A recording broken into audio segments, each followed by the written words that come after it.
Yes, coming on. I. Good afternoon. बैठिए please. Maria अपना परिचय दीजिए। मेरा नाम मारिया फातिमा है। मैं पलामू जिले से बिलोंग करती हूँ। मैं 24 वर्षीय हूँ और मैंने अपनी basic education Indira Gandhi girls high school Tarhasi Palamu से प्राप्त किया है। उसके बाद मैंने अपनी इंटरमीडिएट की शिक्षा SSGPH +2 high school Chainpur Palamu से प्राप्त किया है और मैंने अपनी ग्रेजुएशन की शिक्षा SSMS डिग्री कॉलेज जो कि नीलांबर पीताम्बर यूनिवर्सिटी से एफिलेटेड है वहाँ से प्राप्त किया है। और फिर उसके बाद मैं UPSC की प्रिपरेशन कर रही थी और उसके बीच में ही मैंने UPSC किया और मेरी हॉबी झारखंडी पेंटिंग करना है और मैं एक डेडिकेटेड और आत्मसमर्पित और लक्ष्य की दृढ़। Okay Maria, very good. आप यूपीएससी के प्रिपरेशन भी कर रहे हैं, आपने बताया। तो क्या आपने कभी एग्जाम दिया यूपीएससी का? जी सर। तो क्या हुआ उसमें? सर प्रीलिम्स में सीसैट में प्रॉब्लम हो रहा था। ओके, सीसेट क्वालिफाई नहीं कर पा रहे। चलिए, अच्छा ये बताइए कि एडमिनिस्ट्रेटिव सर्विस आपने नहीं चूज किया है, आपने नगर आयुक्त प्रेफरेंस दिया है पोस्ट का, जैसा कि आपका बायोडाटा में मैं देख रहा हूँ। तो इसकी कोई खास वजह? जी सर, इसका एक रीज़न ये है कि जैसे कि डिप्टी कलेक्टर जो पहला प्रेफरेंस सब देते हैं वो मैं देती, बट जस्ट बिकॉज मेरा आगे टाइम UPSC करना है और डिप्टी कलेक्टर में जो वीडियो का पोस्ट यहाँ पे मिलता है वो 24/7 कवर है और JPS भी 24/7 कवर है। तो इस वजह से मुझे टाइम की कमी होती है और मैं अपने पोस्ट में 100% नहीं दे पाती। तो इस वजह से मैंने म्यूनसिपल कमीशन लिया है ताकि मैं उस पद की गरिमा को संभाल सकूँ और साथ में अपनी आगे की तैयारी कर सकूँ। मतलब आपको अगर हम सेलेक्ट करते हैं तो आप 1 साल काम करने के बाद यूपीएससी होगा तो आप झारखंड को छोड़ के चले जाएंगे, तो फिर हम आपको क्यों सेलेक्ट करें? नहीं सर, झारखंड में जब तक रहेंगे मुझे अपनी 100% देंगे। नहीं तो हमारा तो रिसोर्सेस संसाधन बर्बाद होगा ना, आपको ट्रेनिंग देंगे, आपके ऊपर हम लोग खर्च करेंगे और आप कह रहे हैं कि हम यूपीएससी की तैयारी करेंगे और चले जाएंगे, तो थोड़ा सा कंट्राडिक्ट कर रहा है। सर हम कोशिश करिए कि हम ही गाइड करें। वो तो आपके हाथ में रहेगा नहीं, जी मेरे हाथ में नहीं होम गाइडर तो आपके हाथ में नहीं है ना, तो इनजस्टिस कर देंगे आप तो झारखंड के लोगों के साथ। है। सर झारखंड के नाम का नाम ही रोशन होगा अगर UPSC चले जाएंगे। अच्छा, चलिए बहुत बढ़िया, आप महत्वाकांक्षी हैं, आगे बढ़ना चाहती हैं, बहुत बढ़िया। आपका सब्जेक्ट अर्थशास्त्र जी है ना?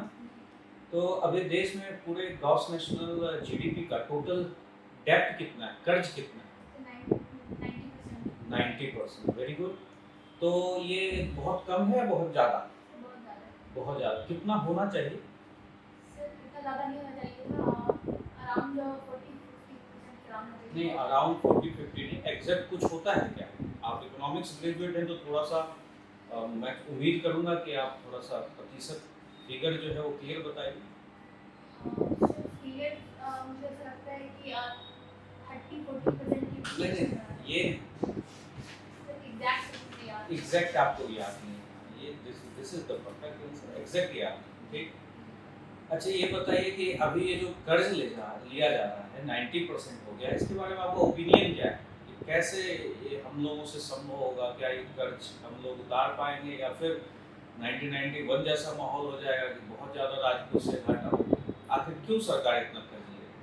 सर कोविड पैंडेमिक भी इसका बड़ा रीज़न रहा है ओके, और इसके साथ साथ हमारा 80% जो क्रूड ऑयल पेट्रोलियम वगैरह जो है वो इम्पोर्ट पर डिपेंडेंट है। तो इसका एक बहुत बड़ा रीज़न है कि हम आना जो है डेवलप चला जाता है इसका। तो मुझे ऐसा लगता है कि अगर हम ऊर्जा पे अपना आत्मनिर्भरता अगर हम प्राप्त कर लेते हैं तो जो डेब्ट बढ़ रहा है वो बहुत कम हो सकता है। और सौर ऊर्जा और पवन ऊर्जा और जैसे इलेक्ट्रिक व्हीकल्स की बात करें, इस पर में अगर बढ़ावा दें तो हम एक अच्छा खासा पार्ट जो है कम कर सकते हैं। नहीं ये तो बहुत बढ़िया सॉल्यूशन है, लॉन्ग टर्म सॉल्यूशन है। अभी जो कर्ज है, कर्ज बढ़ गया है, इसको कैसे निपटा जाएगा? अब तो तुरंत तो नहीं होगा ना सॉल्व हो जाए, टाइम विल टेक। तो अभी इसके लिए अभी क्या है? विपक्ष तो बहुत आलोचना कर रहा है इसका। सर प्रोडक्शन बढ़ाने की ज़रूरत है हमें और मैन्युफैक्चरिंग सेक्टर को बढ़ावा दिए जाने की ज़रूरत है। चलिए मुझे ये बताइए कि क्या ये अभी सतत है या हम मुश्किल में फंस सकते हैं? ये सतत है, सस्टेनेबल है, अभी ले लिया है तो क्या चुका देंगे या फंस जाएंगे? इंडिया अपने क्योंकि इंडिया की जो कंडीशन है वो श्रीलंका की जैसी नहीं है। इंडिया जो अच्छा, है श्रीलंका की क्या कंडीशन बताइए, कैसे श्रीलंका का कंडीशन खराब हो गया? श्रीलंका जो है इंपोर्ट पे डिपेंडेंट है। भारत में ऐसा नहीं है, भारत में डाइवर्सिफिकेशन है। अभी चाइना के साथ भारत का व्यापार संतुलन आपको पता है जी सर।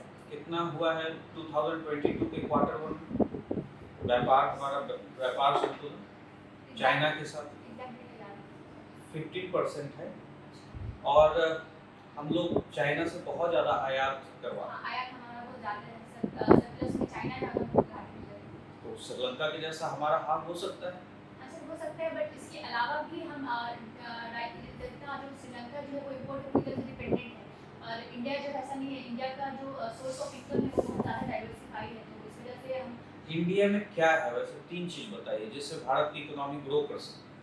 सर इंडिया में लेबर जो है वो डेमोग्राफिक डिविडेंड की स्थिति में है। अगर हम इसका फ़ायदा उठाते हैं स्किल करके, तो वो हम एक अच्छा खासा यहाँ पर इन्वेस्टमेंट को भी बढ़ावा दे सकते हैं। ठीक है, पहला। दूसरा, पहला सर यहाँ पर मिनरल रिसोर्सेज बहुत ज़्यादा है, भारत को रत्नगर्भा भी कहते हैं, तो एक वो एक अच्छा रीज़न है यहाँ पे। और उसके साथ साथ सर सस्ता श्रम भी यहाँ पे उपलब्ध है। सस्ता श्रम तो आपने बोल दिया, मिनरल्स बोल दिया, और तीसरा? सर उसके साथ साथ यहाँ पर निवेश सर, यहाँ पे बाकी सारे देश निवेश करना चाहते थे, इच्छुक बहुत सारे देश निवेशक हैं यहाँ पे, तो यहाँ पे प्रोडक्शन को बढ़ावा दिया जा सकता है, और अच्छा। सरकार इसके इंडिया पे भी काम कर रही है। अभी आपके मोदी जी यूरोप टूर पे गए हैं, जी उसके क्या उद्देश्य है? जैसे आपने इसको पॉइंट में बताया है, उसी तरह 3 पॉइंट में बता दीजिए यूरोप टूर का उद्देश्य। सर यूरोप टूर का उद्देश्य ये है कि वो अभी जो रशिया और यूक्रेन का जो वॉर चल रहा है, सबसे इम्पोर्टेंट इकोनॉमिक एंगल से आप शुरुआत कीजिए।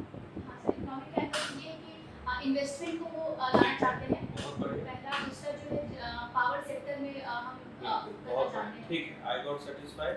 अब आप ये बताइए कि सस्ता श्रम है यहाँ, लेबर है, जी ठीक है। आपके पापा, आपने लिखा है कि प्रवासी मजदूर है ना, झारखंड में बहुत सारे मजदूर बाहर जाते हैं काम करने के लिए। आप प्रवासी मजदूर की 3 समस्याएं बताइए। सर प्रवासी मजदूर की समस्या ये है कि पहली बात तो वो बाहर जाते हैं, तो जैसे जिस राज्य से वो दूसरे राज्य में जा रहे हैं, तो उस राज्य में उनका कोई डेटा नहीं है, तो जिसकी वजह से अगर वहाँ पे वो फंस भी जाते हैं, तो सरकार के पास अगर मैं झारखंड की बात करूँ तो झारखंड में कोई डेटा नहीं कि कहाँ यहाँ के मजदूर कहाँ पर फंसे हैं, क्या है। ठीक है, दूसरी बात, अगर दूसरी जगह जाते हैं वो, तो वहाँ पे उनको अभी हाल फिलहाल में वो वन राशन वन कार्ड योजना आया है, बट इससे पहले वो नहीं था, तो उसका भी एक प्रॉब्लम था वहाँ पे। और तीसरा सर ये है कि उनको कोई स्पेशल कॉन्ट्रैक्ट नहीं है उनके साथ, उनको कोई सुविधा नहीं दी जाती, सिक्योरिटी, सामाजिक सुरक्षा नहीं। और तीसरा, और सर वेतन बहुत कम मिलता है। वेतन बहुत। इसका सॉल्यूशन कोई एक बोलिए, झारखंड जो सबसे best solution. Sir best solution मुझे लगता है कि झारखंड में ही हमें प्रोडक्शन को बढ़ावा दे जाने की जरूरत है, ताकि लोग यहाँ से प्रवासी मजदूर बाहर ही ना जाए, क्योंकि हमारा झारखंड में ऑलरेडी मिनरल्स बहुत ज़्यादा है, उसका हमें यूटिलाइज करने की ज़रूरत है। मिनरल्स का यूटिलाइज करके कैसे हम लोग डेवलप हो सकते हैं? सर यहाँ पे हम इंडस्ट्री एस्टैब्लिश कर सकते हैं, और यहाँ के लोगों को स्किल प्रोवाइड करवा सकते हैं, और यहाँ के लोगों को रोजगार दिला सकते हैं झारखंड में, ताकि वो प्रवासी मजदूर बन के दूसरे राज्यों में जाए और हमारे झारखंड का देश में भी ग्रोथ करे। चलिए, बहुत बढ़िया हमारे। अच्छा, ये नीलांबर पीताम्बर के बारे में 2 लाइन बता सकते हैं आप?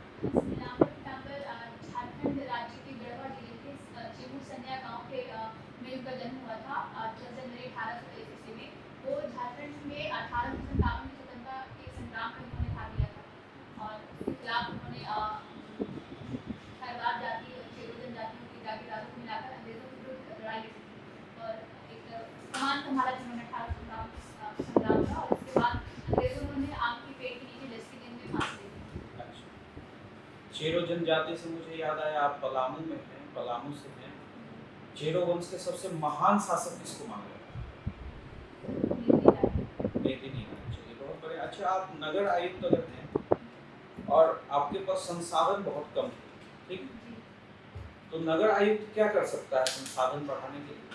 सर नगर निगम लोकल गवर्नेंस का भी बहुत बड़ा पार्ट है, बट यहाँ पे क्या है कि हम फाइनेंस के लिए जो है डिपेंडेंट होते हैं केंद्र पर और राज्य पर। हमारा अपना फाइनेंस होना बहुत ज़रूरी है, इसके लिए हम अलग अलग तरीके के लेवीज लगा सकते हैं, जैसे बेटरमेंट लेवी हो गया, मनोरंजन लेवी हो गया, अलग अलग स्ट्रीट लाइटिंग होती है, जल की सुविधा दी जाती है, इन सब पर अगर हम लेवी लगा दें तो उससे हमारा टैक्स कलेक्शन इन बढ़ेगा। सब पर तो लेवी है ही लगा हुआ। जैसे बहुत सारी चीज़ें जिन पर लेवी नहीं लग पाती, और टैक्स कलेक्शन होता भी है तो उसका यूटिलाइज नहीं हो पाता है। फॉर एग्जाम्पल अभी रांची नगर निगम में बता रहा था कि वहाँ पर टैक्स कलेक्शन हुआ बट उसे यूटिलाइज नहीं हुआ। हाँ, तो वो तो अलग बात है, मतलब हाँ। आपके पास संसाधन कम, जी। तो आप रिसोर्स मोबिलाइजेशन के लिए क्या करें? रिसोर्स मोबिलाइजेशन के लिए संसाधन को जुटाएंगे कैसे? जनता को हम प्रोत्साहित करेंगे। इसके लिए जनता को बताएंगे कि अगर हमारा शहर विकसित होगा, स्मार्ट सिटी के रूप में डेवलप करेगा तो ये हमारे लिए ही सही रहेगा। तो उनको प्रोत्साहित करके फॉर एग्जाम्पल जैसे ग्रीनरी करने के लिए, पौधारोपण करने के लिए, वृक्षारोपण करने के लिए उनको ही प्रोवाइड कराएंगे। उन लोगों से हम चंदा के रूप में वसूल कर सकते हैं। इस तरह से हम संसाधन ला सकते हैं। और सर अब अलग-अलग सेकंड ड्राफ्ट रिपोर्ट में भी रिकमेंडेशन दिया, बेटरमेंट डेली होता है, कुछ भी हम अच्छा करते हैं तो उसके लिए उनसे हम टैक्स ले सकते हैं। और जो लोग जो टैक्स नहीं दे पाते उनके खिलाफ कार्रवाई करके उनको इसके लिए प्रोत्साहित कर सकते हैं कि कैसे करना है। ऑनलाइन मॉनिटरिंग कर सकते हैं कौन लोग दे रहे हैं, कौन लोग नहीं दे रहे हैं। चलिए बहुत बढ़िया। आपका हॉबी क्या है बच्ची? झारखंडी पेंटिंग। हाँ, कब ये आपने महसूस किया कि आपकी ये हॉबी है? सर बीच-बीच में जब पढ़ाई करते थे तो मन नहीं लगता था, तो पता चला था कि झारखंडी पेंटिंग बहुत डेवलप करे तो उसके बारे में जानना उसने शुरुआत की। बहुत ज़्यादा नहीं बट कुछ-कुछ कर लेते हैं। अभी लेटेस्ट पेंटिंग कौन सा बनाया है, कैसा है? सोहराई के ऊपर। सोहराई कॉबर बनाया है। सोहराई कॉबर किस, मतलब उसमें कुछ खास विशेषता होती है? सर इसको जीआई टैग मिला है। आप बनाते हैं? कोई अभी तुरंत बनाया है? जी। चलिए बहुत बढ़िया। फातिमा जी, आपने जॉब में फर्स्ट प्रायोरिटी प्रेफरेंस आपने सहायक नगर आयुक्त को दिया है। आप ये बताइए कि आप नगर और महानगर में क्या अंतर है? सर महानगर 10 लाख से 50 लाख जिसकी जनसंख्या होती है वो महानगर कहलाते हैं, जबकि 5 लाख से 10 लाख के बीच में जो उनकी जनसंख्या होती है वो नगर कहलाते हैं। श्योर। मुझे शायद एग्जैक्ट डेटा याद नहीं आ पा रहा है पर जी बताइए, एक सहायक नगर आयुक्त के रूप में आप नगर की सबसे मुख्य कोई समस्या हो जिस आपके नज़र में कौन सी है और उसे कैसे सॉल्व करेंगे एज अ सबसे प्रमुख समस्या मुझे जो लगता है वो है सफाई व्यवस्था। क्योंकि बड़े-बड़े शहरों में भी झारखंड के एग्जाम्पल ले सकते हैं तो जगह-जगह सड़कों पर कचरा दिखाई देता है जो कि नहीं होना चाहिए। स्वच्छ भारत अभियान हमारा चल रहा है बट बड़े-बड़े शहरों में भी कचरे की समस्या बहुत ज़्यादा विद्यमान है। आप कैसे इसको सॉल्व करेंगे? सर कचरे की अभी हम जो है जितने भी सफाई कर्मचारी प्रैक्टिकल अप्रोच होता है ये हमारे जितने भी सफाई कर्मचारी सर अगर हम उनको जितने घरों में कचरा है तो हम ये कर सकते हैं कि हम लोगों को खुद प्रोत्साहित कर सकते हैं। और हम उन्हें बायो सीएनजी प्लांट बेटा में मॉडल है, एक अलग सा मॉडल, वहाँ पर क्या करते हैं घर में जितने बाहर कचरा होते हैं उनके घरों में बायो सीएनजी प्लांट लगा है और सरकार उनको प्रोवाइड कराती है। लोगों को प्रशिक्षित किया गया है कि उनके घर से जो कचरा निकलते हैं वो कैसे उसको बायो सीएनजी प्लांट में उनका विद्युत उत्पादन कर सकते हैं। तो लोग प्रोत्साहित होकर उसको वो बेच भी सकते हैं, तो वो उनकी खुद का लाभ का विषय है। तो ये सरकार पर नहीं रहता है, वो जनता खुद से प्रोत्साहित होकर इसको करती है और वो वहाँ पे कचरा को करती है। और केरला एक बहुत बड़ी अच्छी सिटी उभर रहा है इस वजह से, इस मॉडल की वजह से। तो इस तरह से लोग यहाँ झारखंड में भी इसको अप्लाई कर सकते हैं। और इसके साथ ही साथ सर हम जितने भी अगर हम सफाई कर्मचारी का मॉडल अपनाते हैं वो वहाँ से डाटा कलेक्ट करें उन घरों में सर एक जीपीएस बैंड समथिंग कुछ होता है, वहाँ से क्या RFID चिप होता है, उससे कचरे की मॉनिटरिंग हो रही है नहीं हो रही इसका हम देखभाल कर सकते हैं। तो बहुत ऐसा होता है सफाई कर्मचारी काम नहीं करते हैं और वो ऐसा दिखता है कि वो काम कर रहे हैं, इस वजह से भी होता है। तो उनकी जो आनाकानी काम करने में उसकी मॉनिटरिंग बहुत अच्छे से हो सकेगी। और जीपीएस बैंड का भी हम यूज़ कर सकते हैं ताकि हम हमेशा से देख सकें कि कैसी चीज़ें चल रही है नहीं चल रही, उसके हिसाब से हम कार्रवाई कर सकते हैं। अच्छा, आपने महिला सशक्तिकरण के बारे में सुना है? जी क्या उसका तात्पर्य है? सर विमेन के साथ जो भी प्रॉब्लम्स आती हैं, चाहे वो बच्ची से लेकर के वृद्ध महिला तक, उन सभी का सॉल्यूशन करके उनको समाज में समान पुरुषों के समान अधिकार देना और उनको समाज में आगे लाना तो उनके साथ जो समस्याएं हैं उसको दूर करना वही सशक्तिकरण है। समस्याओं को दूर करना, उनमें आत्मशक्ति और आत्म प्रेरणा देना कि वो भी पुरुषों के समान है, वो भी समाज में आगे आ सकती है क्योंकि वो पिछड़ा और समझती है, वो ऐसा समझती है। तो अभी क्यों नहीं माना जा रहा है कि महिलाएं सशक्त हैं और उस पर क्यों जोर दिया जा रहा है? सर क्योंकि अभी भी सत्तात्मक समाज कई जगह पर देखी जाती है इस वजह से। हालांकि पहले से हमारी स्थिति बहुत अच्छी हुई है बट अभी भी कई जगह ऐसे हैं जहाँ पे महिलाएं पिछड़ी हुई हैं और उन्हें ज़्यादा अपॉर्चुनिटी नहीं मिल पाती, स्पेशली झारखंड की अगर बात करें। अभी पंचायत चुनाव झारखंड में होने वाला है, कितने चरणों में होगा? 4 चरण। कौन कौन से डेट?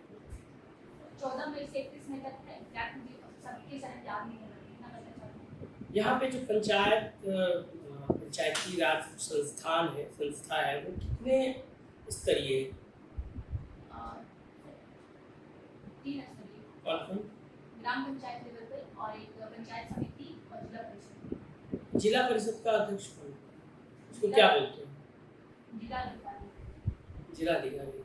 नहीं सर, सॉरी, जिला परिषद का जो जिला परिषद में जो चुनकर आते हैं हाँ, वही। उन्हीं मेंबर में से प्रत्येक लेकिन उनको क्या उनके पदनाम को बताइए, जिला डेजिग्नेशन। प्रमुख।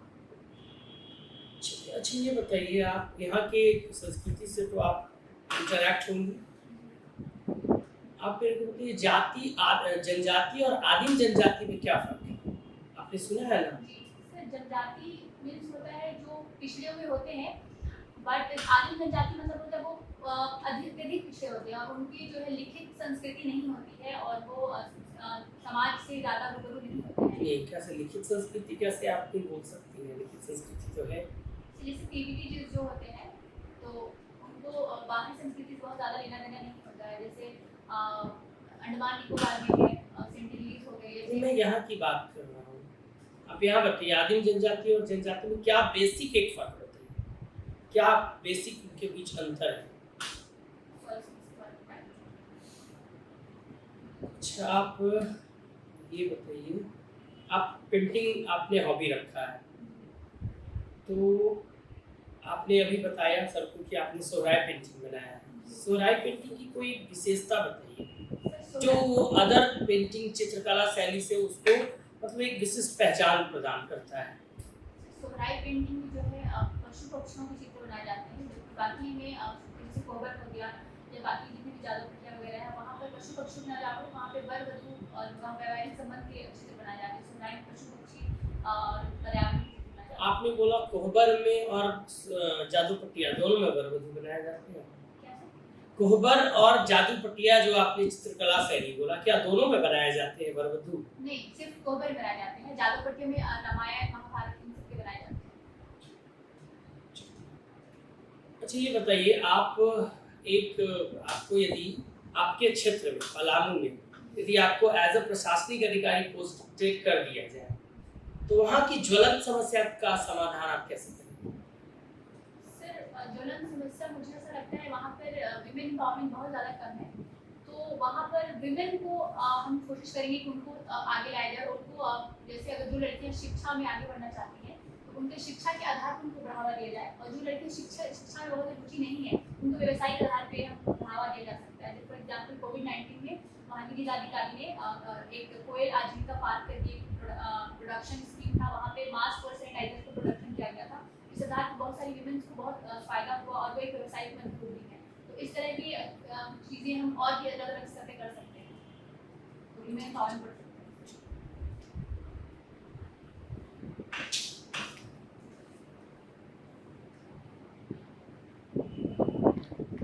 मारिया फातिमा, फातिमा नहीं फातिमा। तो मारिया, पलामू जो जिला है उसकी भौगोलिक विशेषता क्या है? भौतिक विशेषता क्या है? भौतिक विशेषता। सर, पलामू झारखंड के उत्तर पश्चिम भाग में स्थित है और वो एक बहुत ही गर्म जिला है, और वहाँ पे प्लास की विद्यमानता है और वहाँ पे गर्मी बहुत ज़्यादा पाई जाती है और वो सूखा एक जगह है, वहाँ पे बारिश बहुत कम होती है, इसलिए कृषि का प्रोडक्शन बहुत ज़्यादा वहाँ पे होता है। तो क्या कृषि के प्रोडक्शन में ये जिला लिस्ट में सबसे ऊपर है या नीचे? सॉरी सर, ये लिस्ट में जो जिला वाइज जो प्रोडक्शन है कृषि के क्षेत्र में वो ऊपर है या नीचे है सबसे? सिर्फ ओवरऑल अगर देखें तो आगे नहीं है, बट स्पेसिफिक किसी हम कृषि फसल की बात करें, फॉर एग्जांपल गेहूं हो गया, मक्का हो गया, इसमें अग्रणी है। मूलतः किस प्रकार की मिट्टियां वहाँ पाई जाती है? सर, वहाँ पर लाल मिट्टी पाई जाती है। विशेषता क्या है उसकी? लाल मिट्टी से वहाँ पे उपजाऊ नहीं होती है और कृषि के लिए अनुकूल है। आपने भाषा के आधार पर भी खोरटा को चूज किया, अपने वैकल्पिक भाषा है जिसमें 15 भाषाएं हैं लिपि। इसमें पलामू में के खोरटा कितना प्रतिशत बोला जाता है कि एवरेज? सर, पलामू में खोरटा स्पेशली बोला जाता है, वहाँ पे नागपुरी बहुत ज़्यादा बोली जाती है। और हिंदी को लेकर हिंदी बोली जाती है पर बहुत ज़्यादा नहीं बोली जाती। पड़ोसी राज्य का क्या प्रभाव है उस जिले में? सर पड़ोसी राज्य का है कि वहाँ के लोग भी यहाँ पे बहुत सारी इंडस्ट्री स्टैब्लिश करे हुए हैं, जैसे गढ़वा लातेहार चतरा है, तो है वहाँ पे नक्सल प्रभाव भी पड़ोसी लातेहार हो गया और गढ़वा चतरा यहाँ की नक्सल एरिया, तो यहाँ उसका इफेक्ट पलामू में दिखता है। एक रिजर्व सीट है शायद लोकसभा में, जी पलामू कौन सा है? सर चतरा लोकसभा में जी सर। लोकसभा हाँ सर लोकसभा किसके लिए रिजर्व है वो? अनुसूचित जाति कि जनजाति? नहीं अनुसूचित जाति।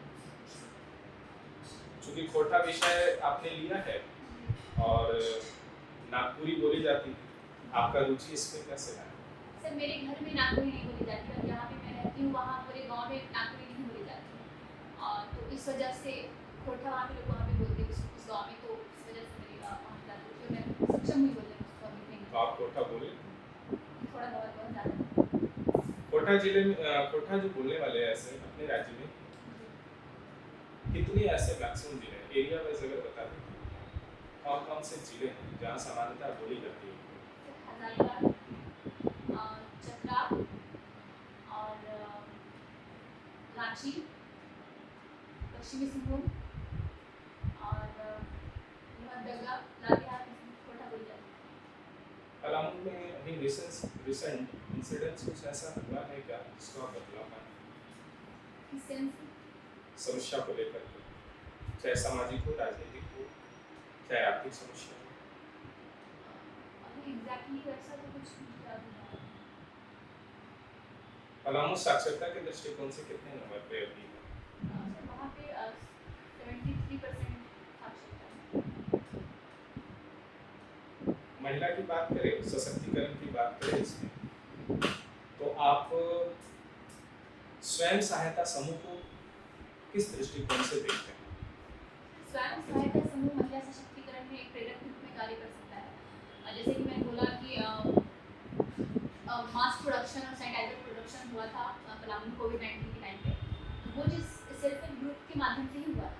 उस तरह की चीज़ें हम हर जगह पे कर सकते हैं, क्योंकि बाकी जो महिलाएं होती हैं जो पढ़ी लिखी नहीं है, जो घरों में रहती है, तो उनको उतना आइडिया नहीं होता है। तो जो सेल्फ हेल्प ग्रुप्स महिलाएं होती है उनमें एक आत्म शक्ति होती है, विश्वास होता है कि हम कुछ कर सकते हैं, वो लोगों को समझा सकती है, महिलाओं को आगे लाने में एक बहुत प्रेरक का काम कर सकती है। उनकी भूमिका बहुत महत्वपूर्ण और वो वित्तीय रूप से भी आत्मनिर्भर होगी, तो उनकी महिला सशक्तिकरण में एक अहम भूमिका निभाती है। क्या लगता है आज की परिदृश्य में आर्थिक दृष्टिकोण से स्वयं सहायता की भूमिका जो है एक कोऑपरेटिव सोसाइटी की तरह बनता जा रहा है, एक छोटा बैंक की तरह बनता जा रहा है? स्वयं सहायता समूह में उनके इनोवेशंस और उनके आगे की विकास ये बाधित होता दिखता है, क्या ऐसा है? अगर है तो कैसे? नहीं तो कैसे?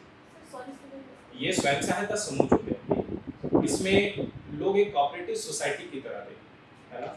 इसमें लोग पैसे को जमा करना, पैसे निकाल करके और अपनी जो नीड है ना, नीड नहीं भी है तो कुछ चीज़ दिखाने के तौर पे हो रहा है कि समाज ऐसा कर रहा है, हम भी करना चाहिए, तो उससे लोन ले लेते हैं, ठीक है? तो स्वयं सहायता समूह का जो उद्देश्य है वो ऐसा नहीं लगता कि ये आपका सही नहीं है? उद्देश्य सही है, बट कभी-कभी विभिन्न जब इसमें पार्ट लेती हैं तो ऐसा होता है कि समाज बहुत सामान्य देखो उनके हस्बैंड के द्वारा उन्हें फैमिली में उतनी वित्तीय शक्ति या वित्तीय क्षमता प्रोवाइड नहीं करवाई जाती, इस वजह से वो कभी-कभी इधर-उधर भटक जाती है। बट उन्हें अगर सही राह मिले, और कई बार ऐसा होता है कि बैंकों द्वारा लोन भी नहीं किया जाता है और वो व्यवसाय करती भी है तो छोटी-मोटी, जैसे फॉर एग्जाम्पल 30,000 का अगर लोन मिला तो बहुत ज़्यादा होता है कि व्यवसाय चल नहीं पाता है, तो इस वजह से भी वो कभी-कभी डरती है व्यवसाय करने में। और इसमें बैंक की भूमिका क्या है? बैंक लोन प्रोवाइड करता है। किस आधार पे? मिनिमम तो क्या देती है? 30,000 तक का लोन मिनिमम। अभी झारखंड के जो पलामू जिला है उससे बगल के राज्य को टच करते हैं क्या? जी, फिर इसके पश्चिम में गढ़वा, दक्षिण में लातेहार और पूर्व में चतरा। क्या ऐसी कम्युनिटी वहाँ पे ज़्यादा है? जी सर्वाधिक झारखंड में सबसे अधिक SC पलामू में। एससी कम्युनिटीज को लेकर आज जो सांप्रदायिक नहीं बोलेंगे लेकिन कम्युनिटीज को लेकर के, है ना, एक नया पॉलिटिकल विंग्स उद्देश्य कुछ भी है, एक टीम आर्मी का कंसेप्ट देखने को मिलता है और क्लैश करता है झारखंड सरकार की नीतियों से, चाहे झारखंड सरकार के अपने जो कार्य हैं उस पर क्लैश करता है। इससे आप क्या से सॉल्व करेंगे? मान लीजिए आप एज ए पोस्ट आप पोस्टेड हैं नगर आयुक्त के पोस्ट पे, अगर आपको ऐसा समस्या का निपटारा करना है, अगर ऐसा फेस करें तो कैसे सॉल्व करेंगे? सर सबसे पहले तो अनुसूचित जाति जितने भी लोग हैं उन लोगों को ये समझाना जरूरी है कि आप लोग सभी चीज़ में सक्षम हैं और खुद को बिल्कुल भी नीचा ना समझें। और बाकी जो कम्युनिटी के द्वारा ऐसी चीज़ें की जाती है उनको भी ये समझाया जाना जरूरी है कि वो हमारे राज्य का, हमारे देश का एक अंग है और वो हर एक माध्यम से हमारे समकक्षी हैं। तो एक चीज़ ये किया जा सकता है और बाकी और भी अपॉर्चुनिटी जिस तरह वो पीछे हैं या उनको सम्मान मिला करके, और भी जितने भी अभी हाल फिलहाल में देश में बहुत सारी चीज़ की, कोई घोड़ी पे चढ़ जा रहा है तो वहाँ पे उनको मार दिया जा रहा है, और भी कई तरह के नीचे टाइप के वर्ग के लोग, मतलब निचले तबके के लोगों को जो जितने भी हैं उनको सम्मानजनक दृष्टि से ही देखा जाता है, तो उनके खिलाफ कार्रवाई भी की जानी चाहिए। जैसे SC एक्ट 1989 है, उसके खिलाफ जो लोग ऐसा करते हैं उनको कड़ी से कड़ी कार्रवाई होना भी बहुत ज़रूरी है ताकि लोग ये समझें कि ऐसा करना जरूरी है। एट्रोसिटी एक्ट 1989 का कुछ संशोधन सुप्रीम कोर्ट ने किया है। जी सर, SC एक्ट 1989 में इसमें ये था कि पहला शुरुआत में आया था कि संशोधन ये किया गया था, शुरुआत संशोधन से पहले संशोधन ये हुआ था कि उनके खिलाफ अगर कुछ भी कोई अपमानजनक शब्द बोलता है, कुछ भी ऐसा करता है तो पहले कुछ थाना प्रभारी या कुछ से पूछना था या कुछ ऐसा। नहीं, ये तो ऑलरेडी मेंशन्ड है, ये तो एट्रोसिटी एक्ट में मेंशन्ड है। अभी रिसेंट 1-2 साल पहले, 3 साल पहले सुप्रीम कोर्ट ने ये डिसीजन लिया कि एट्रोसिटी एक्ट में कोई संशोधन होना चाहिए जिसमें बंदी भी पूरे भारत बंद का आह्वान किया गया था 2 अप्रैल का समय। जी हाँ सर, हुआ था, पढ़ी भी थी, एग्जैक्ट प्रोविजन किया नहीं हमारा। आरक्षण को लेकर के क्या सर आरक्षण कैसे देखते हैं? आरक्षण उनके समाज में बराबर का हक दिलाने में बहुत अहम कारगर साबित हुआ है, तो उसे पॉजिटिव रूप में लेते हैं। ठीक है, इस पर आप ज़्यादा तो नहीं। सर क्रॉस हैंड आपको फातिमा आर्म रेस्ट नहीं मिलेगा, ये जो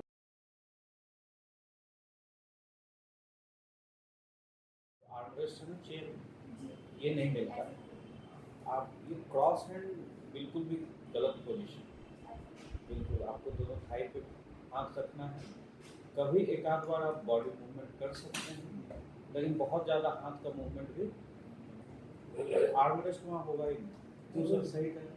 हाँ, ये आप इतना फास्ट क्यों बोल रही है? Speak slowly. इतना फास्ट बोल रही है जैसे कि, अच्छा दूसरी बात, वहाँ बोर्ड पे इतना समय नहीं होता है, आप एक आंसर को एकदम टू द पॉइंट बोलिए। इतना लंबा बोल रही है कि मत पूछिए, एकदम क्यों इतना लंबा बोल रही है?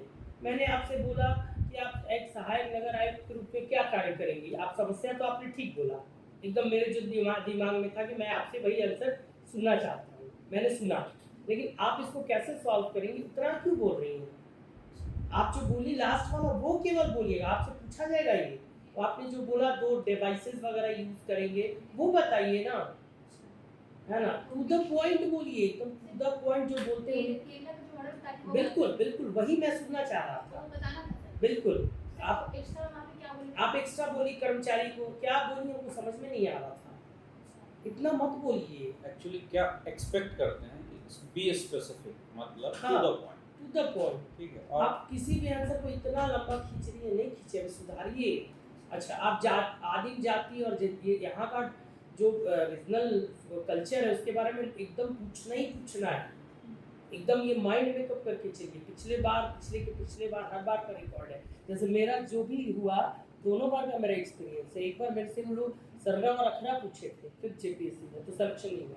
6 में मेरे से टोटा मोटा भी पूछ लिए थे उसके, और मेरे भी बहुत सारे फ्रेंड है किसी से कुछ कल्चर से पूछते हैं, पूछना ही पूछना है। झारखंड से हम पूछे आदिम जाति और जनजाति में क्या अंतर है, तो बेसिक अंतर उनका जो है वो एकदम बिल्कुल जंगल और पहाड़ के बीच में रहते हैं, एजुकेशन उनका डिग्रेड हो रहा है, उनका जो पॉपुलेशन है वो डिग्रेड हो रहा है और वो विलुप्त हो रहे हैं, उन्हीं को आदिम जनजाति बोलते हैं, समझिए। तो आप कल्चर को स्पेशली और इतना फास्ट नहीं बोलिए, टू द पॉइंट।